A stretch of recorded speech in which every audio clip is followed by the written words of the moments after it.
தம் கிருபை பெரிதல்லோ என் ஜீவனிலும் அதே இம்மட்டும் காத்ததுவே இன்னும் தேவை கிருபை தாருமே இன்னும் தேவை கிருபை தாருமே.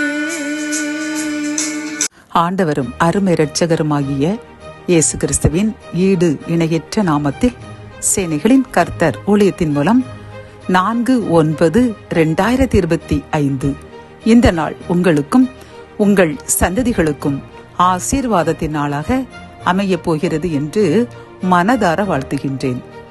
இன்று நாம் அறியவிருக்கும் கிருபையின் வார்த்தைகள் எரேமியா 31 அதிகாரம் 33 வசனம்.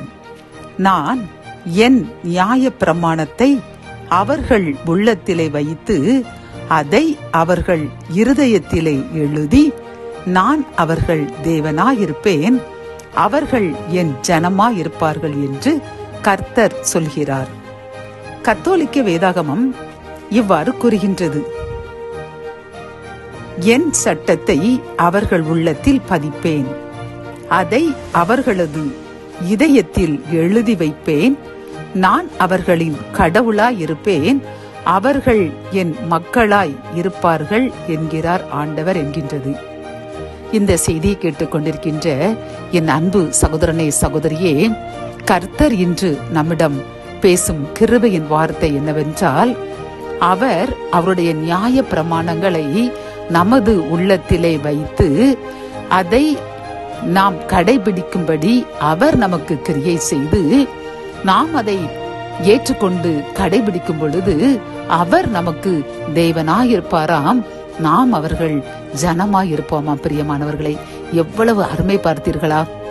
கர்த்தர் நமக்கு எப்பொழுதும் அவரே தெய்வமாயிருந்து நம்மை அவருடைய ஜனமாக அவர் ஏற்றுக்கொள்ளும் பொழுது நம்மை இந்த உலகத்தில் யாரும் அசைக்க முடியாது. சாதாரணமாக ஒரு அதிகாரினுடைய பிள்ளைகளுக்கு உலகத்தில் எவ்வளவு மதிப்பு இருக்கும் பார்த்தீர்களா? ஆனால் உலகத்தையே படைத்து வழிநடத்தி காத்து வருகின்ற நம் பரம பிதாவினுடைய ஜனமாக அவருடைய பிள்ளைகளாக அவர் நம்மை ஏற்றுக்கொள்ளும் பொழுது நமக்கு உலகத்தில் எவ்வளவு மதிப்பு இருக்கும் யோசித்து பாருங்கள்.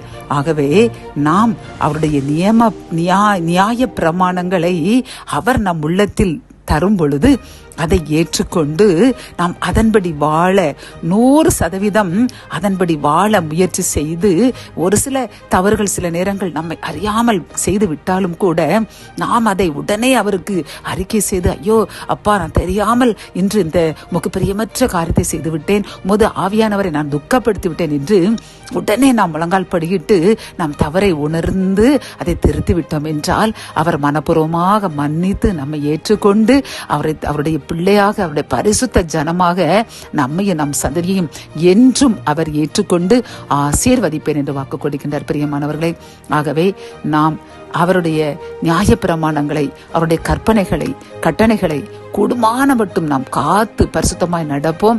நாம் நாவினால், உதட்டினால், வாயினால், இதயத்தினால், சிந்தையினால், உடலினால் பாவம் செய்யாதபடி எந்த கரைகளும் நம்மிடம் இல்லாதவாறு மிகுந்த பரிசுத்தமாய் இருப்போம். அவர் கூறுகின்றார், நான் பரிசுத்தர், ஆகவே நீங்களும் பரிசுத்தமாய் இருங்கள் என்று கூறுகின்றார். அப்படி நாமும் பரிசுத்தமாய் இருப்போம்.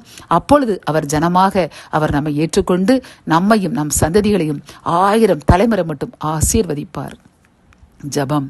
என் அன்பு தகப்பனே, இந்த கிருபையின் வார்த்தைகள் மூலமாக அப்பா, நீர் உமது நியாயப்பிரமாணத்தை எங்கள் உள்ளத்தில் வைத்து அதை எங்கள் இருதயத்தில் எழுதி அதன்படி எங்களை வாழச் செய்து நீர் எங்களுக்கு தேவனாய் இருப்பேன் என்றும் எங்களை உமது பரிசுத்த ஜனமாக ஏற்றுக்கொள்வேன், மாற்றிக்கொள்வேன், ஆதரித்துக் கொள்வேன் என்றும் கூறின இந்த கிருபையின் வார்த்தைக்காக நன்றியப்பா.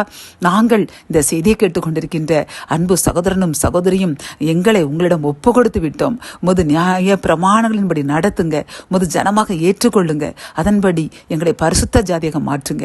மீட்பர் இயேசுவின் மூலம் ஜெபம் கேளும் நல்ல தகப்பனே, ஆமேன்.